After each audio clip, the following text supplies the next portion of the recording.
Hi there. In this video, we are going to be looking at the Bataka and peasant grievances, and I'll also be taking you through the causes, what caused these grievances, and also lastly, we'll be looking at the consequences or the effects of these grievances. Hello there, my name is Mutiaba Conrad. I'm a lawyer and a private law tutor, and before we start on our class, I encourage you to subscribe to my channel. Also ensure that you turn on the notification, and then in case you find this video helpful, please like it and also share it with your colleagues so that they are also able to benefit. Students interested in private law tutorial sessions, please feel free to reach out to me. I'll be able to help you together with my team. Our numbers are down in the description box. So let's start basically with an introduction to the Bataka and the Bataka and peasant grievances. So basically, before we even go to the introduction, it's really important for us to iron out some of the key terms that we will be using throughout this topic, and basic as they may look, but sometimes they also actually tend to confuse some scholars and also students. So we just want to iron out what a few terms, very simple terms, but what they really mean. So we want to first interrogate so that we know what the word busulu, okay? So we're going to be using this word a lot in this video, and basically busulu simply means land rent, okay? So busulu is a Luganda word to mean land rent. The other term that we are also going to be using a little bit more commonly is emvujo, okay? Emvujo is also a Luganda word which actually means that basically emvujo, in essence, this required the tenant to hand over a percentage of the cotton grown on the land to the landlord. So emvujo was also some sort of a tax, okay, where the tenant was supposed to hand over a certain percentage of the cotton grown on their land to the landlord, okay. So that was what the emvujo was about. Then the term Bataka, okay, the word Bataka again is a Luganda word which means clan leaders, okay, clan leaders. Then the word peasant. Peasant, this is very familiar to you. Basically, peasant is a poor smallholder farmer of low social status. So normally peasants are farmers of a low social status. Most of the times they are poor persons. Then landlord, that one you know who a landlord is. Normally these are owners of land, and normally they own large or huge pieces of land, okay? So having laid down what those terms mean, let's now proceed to look at what the Bataka and peasant grievances were about. Now, again, the 1900 Uganda Agreement is really very fundamental for you to understand what the Bataka and peasant grievances were about. Now, remember, the British had signed the 1900 Uganda Agreement with Buganda Kingdom. However, again, we are seeing the effects of the 1900 Uganda Agreement actually continuing into the 1920s and 1930s, and actually the effects of that agreement are even still visible in Uganda's current state to date. But however, how did this affect, okay, or how did it feed into the events or the Buganda, or rather the Bataka and peasant grievances? Basically, this fed into that in the way that as pertains the land distribution system. Because remember, under Article 15, okay, of the Uganda Agreement, or rather, yes, of the Uganda Agreement or Uganda Agreement of 1900, it actually provided for the redistribution of land. Okay, please go and look at Article 15. So that redistribution of land, the British came, they found land in Uganda, redistributed it, they started to give it to people, okay, as they had bargained. Okay, certain portions were given to the chiefs, others were given to the people who had negotiated the agreement. So it was divided in various ways. But remember, this land that the British were bargaining and redistributing actually had owners. So it is not true that this land didn't have owners. It had owners. And one of those owners were the Bataka. One of those owners were some of the peasants, some of the tenants that were on those lands. But when the British were redistributing, they never recognized the interests and the rights of these people. So now it finally catches up with them, okay? And this feeds very well into the Bataka and peasant grievances. Now, remember, the 1900 Buganda Agreement challenged the land ownership structure, and the power of the Milo land owners, okay, was increased, okay? And this was to the dissatisfaction of those who were disposed from the land. And of course, the Bataka clan, those were the Bataka clan leaders.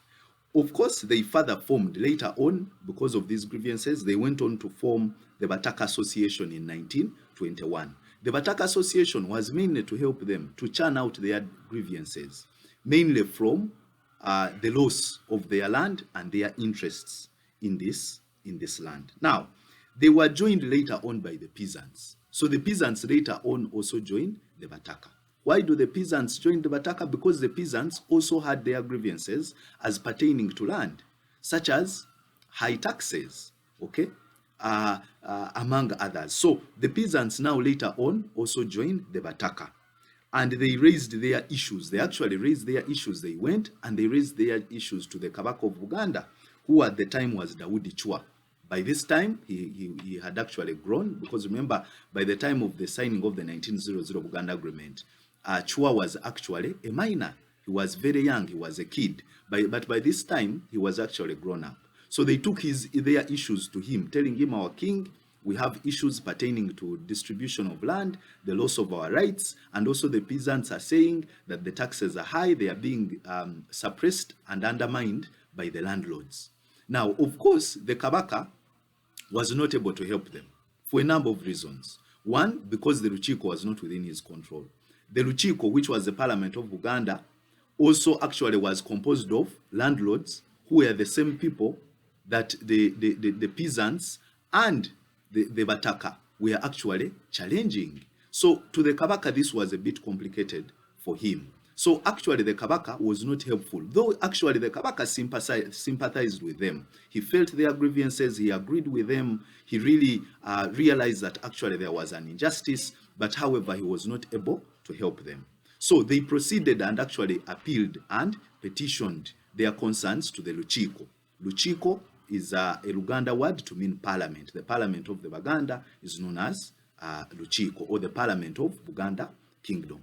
So when they put their grievances before the Luchiko, or which is the parliament, of course it didn't help them. Actually, they threw out the motion for obvious reasons, that actually the Luchiko, or the parliament of Buganda Kingdom, was actually predominantly composed of the landlords for whom they were challenging. So definitely the landlords could not legislate against their own interests. So they ended up throwing out the concerns of the Bataka and the peasants. Now, having thrown out their concerns, what the Bataka and peasants did, they actually appealed to the governor at the time, okay? And remember, the governor was appointed by the Queen of England, so they appealed to the governor.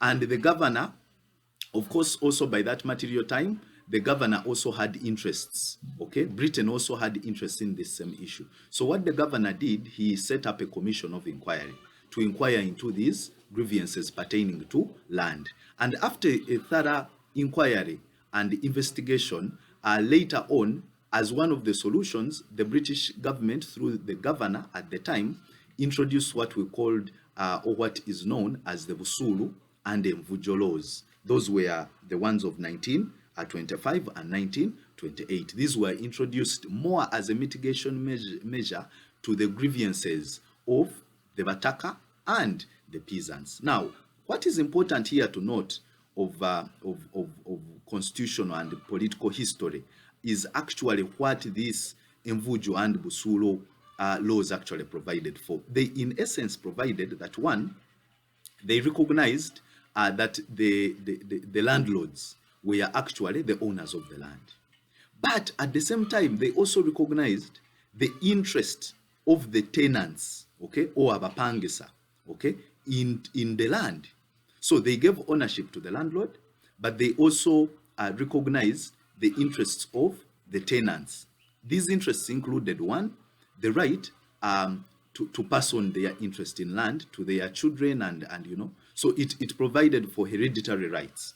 But also very importantly is that actually it also provided for what we call the transfer of interest in the land, provided these tenants continued to grow cash crops. And of course, these cash crops that were being grown at the time was cotton and coffee. Now, it is important to understand also the perspective in which actually the British government saw this.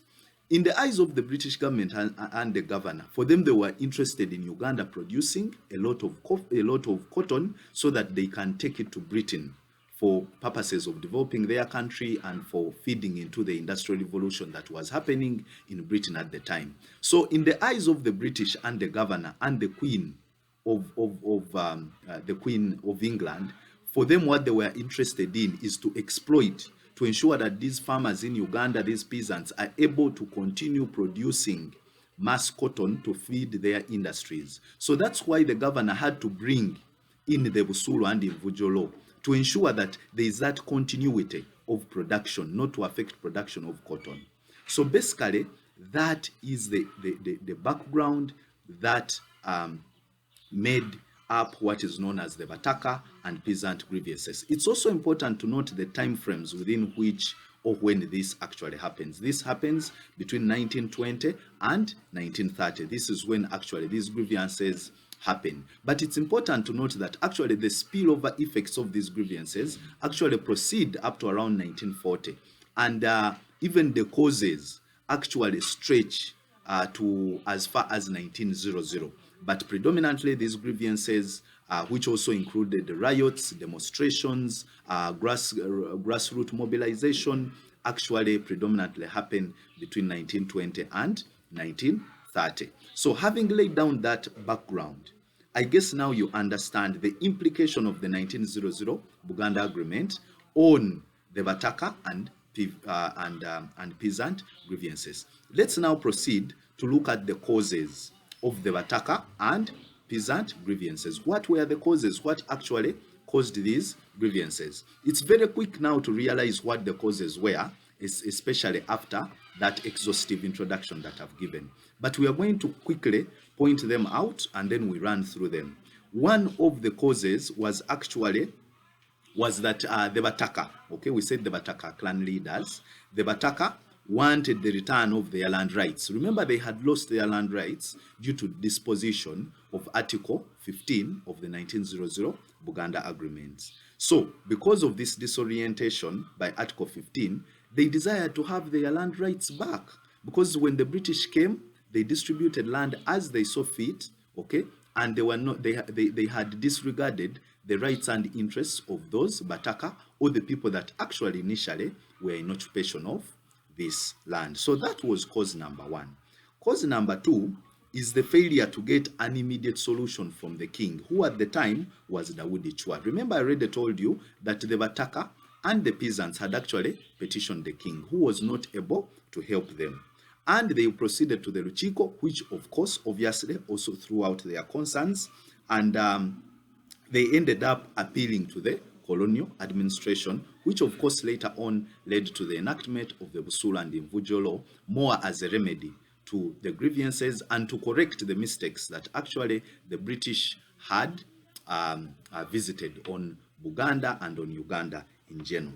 The third cause of the Bataka and peasant grievance was actually the selling of some traditional Bataka land. Please, I encourage you to go and look at the case of Mukwaba versus Mukubira. It's very authoritative. Go and read it and read the whole case in detail. It will give you the legal dynamics that surround what is known as traditional Bataka land. Now, remember, this traditional Bataka land was being sold. And according to Buganda custom, traditional Bataka land could not be sold. Actually, one of the issues in Mukwaba versus Mukubira pertained to a discussion as to the legality of selling traditional or what is also known as Bataka land. So this was not in the customs and the traditions of the Baganda people, and it created a lot of dissatisfaction and of course feeding into the crisis of the time. The other cause, which is cause number 4, was actually the reduced productivity of the peasants on the land. Okay, of course this was due to excessive taxation, as we'll later on look at. But it's important to note that, for example, cotton acreage in Buganda had declined from 27,380 acres between 1911 and 1912 to actually 20,100, okay, 5 years later. So you're seeing a decrease of almost 7,200 acres in just 5 years in terms of acreage. So this comes to show you that there was reduced productivity. This was mainly due to overtaxation, and these taxes, of course, demotivated the peasants from involving themselves in the growing of cotton, which at the time was Uganda's greatest exchange earner. And of course, the British were interested in exploiting this cotton so that they would take it in Britain and develop their country. So this reduced productivity, okay, created some sort of unemployment. It created a lot of dissatisfaction among the peasants because they felt that they were overworking and yet they were being overtaxed. So that unemployment and that poverty that was caused due to unemployment among the peasants and the Bataka actually led to the grievances. Now, the other cause of the Bataka and previous grievance was actually the lack of security of tenure on land by the peasants. Now, remember again, these peasants did not have security of tenure. The land was owned by the rich landlords, okay, who had actually land titles. But on the other hand, the peasants did not have any security of tenure. The landlord could wake up overnight and chase the peasant away. After all, anyway, a peasant is a smallholder, poor farmer with no rights. So he would simply cultivate the land, pay rent to the landlord, pay busulu, which is rent, pay mvujo, okay? So it was really a very exploitative system, because look at it, the peasant comes on land which they don't own, they grow their crops, okay? But however, they pay busulu, okay, which is tax to the landlord. Then on top of that, they would also proceed to pay mvujo. We said that mvujo was simply a share of what you have grown, okay? And later on, as I'll share with you the numbers, research actually showed that in some respects, these peasants would pay a third of their produce to the landlord as mvujo, okay? So you realize, and on top of that, they would actually also proceed to pay what is known as poll tax. So there are 3 taxes being paid by a peasant who is cultivating land which they don't own, which is actually owned by the landlord. So quite obviously, you see that this created a lack of security of tenure, and they could be chased away because they didn't own this land, okay? They were just simply renting it. So this lack of security of tenure on the land by the peasants created a sense of insecurity. It created dissatisfaction, and little wonder therefore that the peasants later on in 1921 they joined the Bataka, when the Bataka had actually formed what was known as the Bataka Association in 1921. Little wonder that now the peasants joined them, because they also had the same grievances. The other cause is actually the huge growth of the number of landlords. Now, it's important to note that in 1900, by the time of signing of this Buganda agreement, there were fairly few landlords, okay? There were barely above 2,000. There were actually around 1,500 landlords. But actually by 1926, the number of landlords had grown, okay, from 3,700 to about 10,000 landlords. Now, how does this cause the Bataka and the peasant grievances?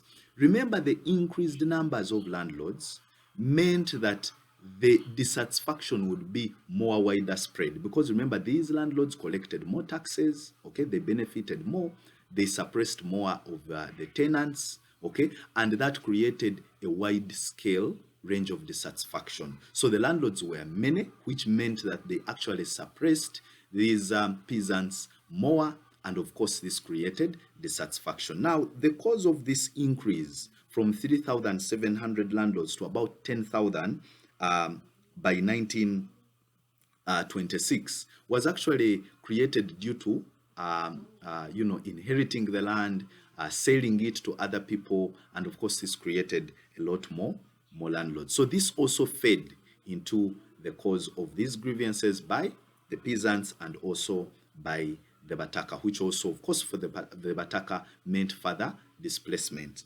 Let's now proceed to look at the last cause, and that is the high taxes on the peasants. Definitely, this cause had to be in there because remember, as I already told you, there were many taxes. So there were many taxes, and the taxes that were available were high. Okay, let's examine a little bit some of these taxes, which I already talked about also. Now, the Busulu, there was the Busulu, that was a tax. There was the Mvujo, that was a tax. There was the poll tax. Okay, now it's important to note that the poll tax was introduced to replace the hard tax. So all these three taxes were actually paid by the poor peasant. Okay, we talked of the Busulu, this was rent tax.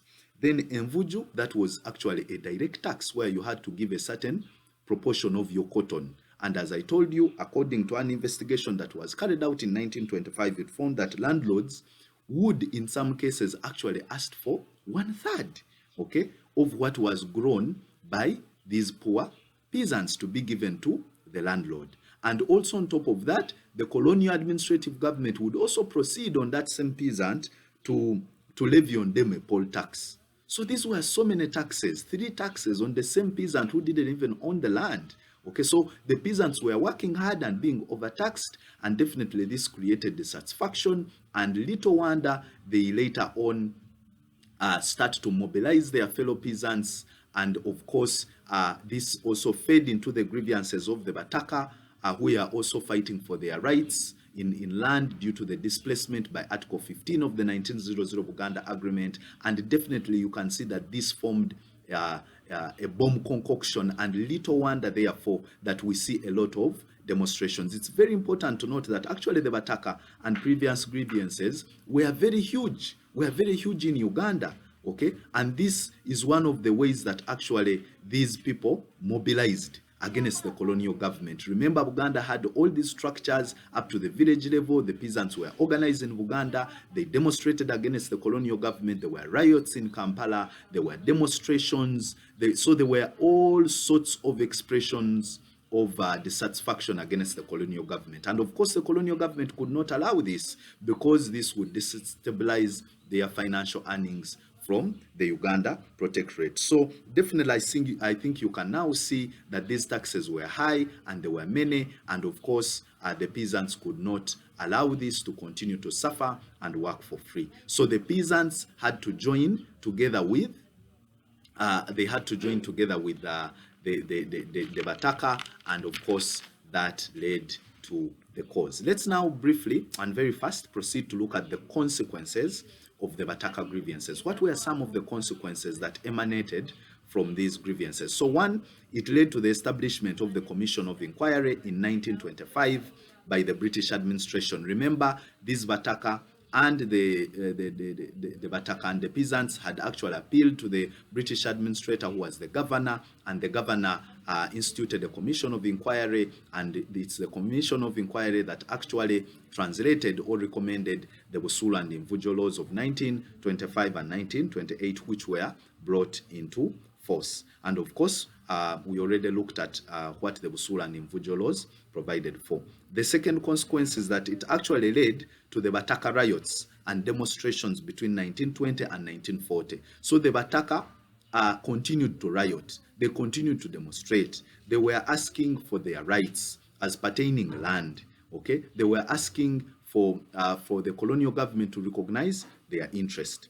The third consequence is that it led to the formation of the Bataka Association in 1921. Remember, I told you the Bataka actually were very organized. They proceeded to form associations. Remember, by the time the British came, Buganda had very organized systems of administration. From the king, Buganda had courts. It was really extremely organized. It had an army. It had different administrative units. It had courts from the village. Okay, there were courts, what they call clan courts, and up to today, all these are actually still existent. So it was easy for the Bataka to organize. And actually, these Bataka lay a foundation. Later on, as we will see, there's actually already a class on this channel for you to look at. They laid a foundation, a very strong foundation, to the formation of political parties, including UPC and DP. They actually got their motivation and their inspiration and lessons actually from these Bataka association and organizations. Then thirdly, it also led to the deportation of some Bataka under the deportation ordinance. So some Bataka who had actually mobilized, demonstrated, formed association and riots were later on deported by the colonial administrator under what was known as the deportation ordinance. So the British made a deportation ordinance and used it to actually deport these Bataka out of Buganda and out of Uganda. Then also the other consequence is that it laid the ground for the Kabaka crisis of 1953 and 55. So later on, there was the 1953 to 1955 Kabaka crisis. Actually, there were two crises. There was the one of 1953 to 1955, and then there was the one of 1966. So these Bataka grievances laid down a ground for the Kabaka crisis of that time. The other consequence is that it led to the creation of the Busulu and Imvujo land laws of 1928, which we actually already looked at.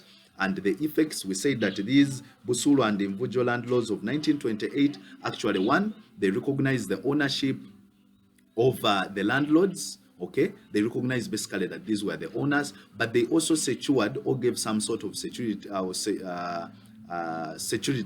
okay, to the tenants. And the security they had is that they could actually inherit, they could actually pass on their interest to their children on death, provided that they still grew this cotton and coffee on the land. Of course, this creates a lot of challenges in our land, in the land political system to date.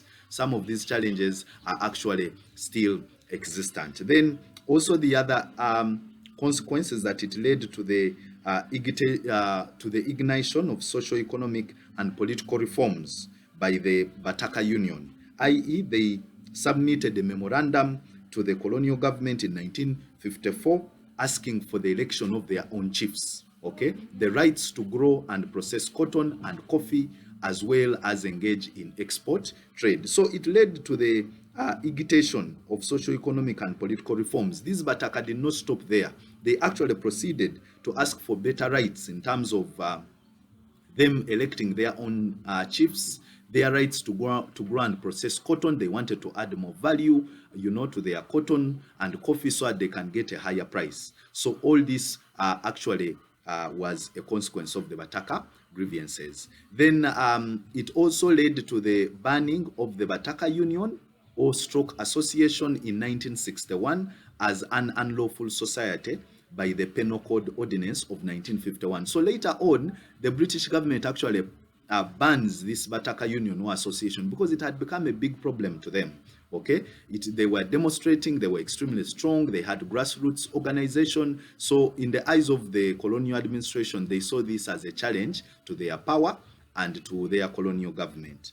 Then lastly, they formed the base for the formation and rise of political parties. For example, Uganda African Farmers Party, which was formed by I.K. Musazi, which later, of course, turned into Uganda National Congress. So as I earlier discussed for you, that actually these Bataka grievances were very, very fundamental in Uganda's political and constitutional history, because now Ugandans start to learn that it's actually possible to organize against the colonial government, and this now inspired the formation of new political parties. Actually, these Bataka and peasant grievances were very fundamental in Uganda's political journey, as they laid a strong foundation on which, actually up to date, some of these strong political parties you're seeing were actually inspired by those Bataka and peasant grievances. So basically that was all for our class today.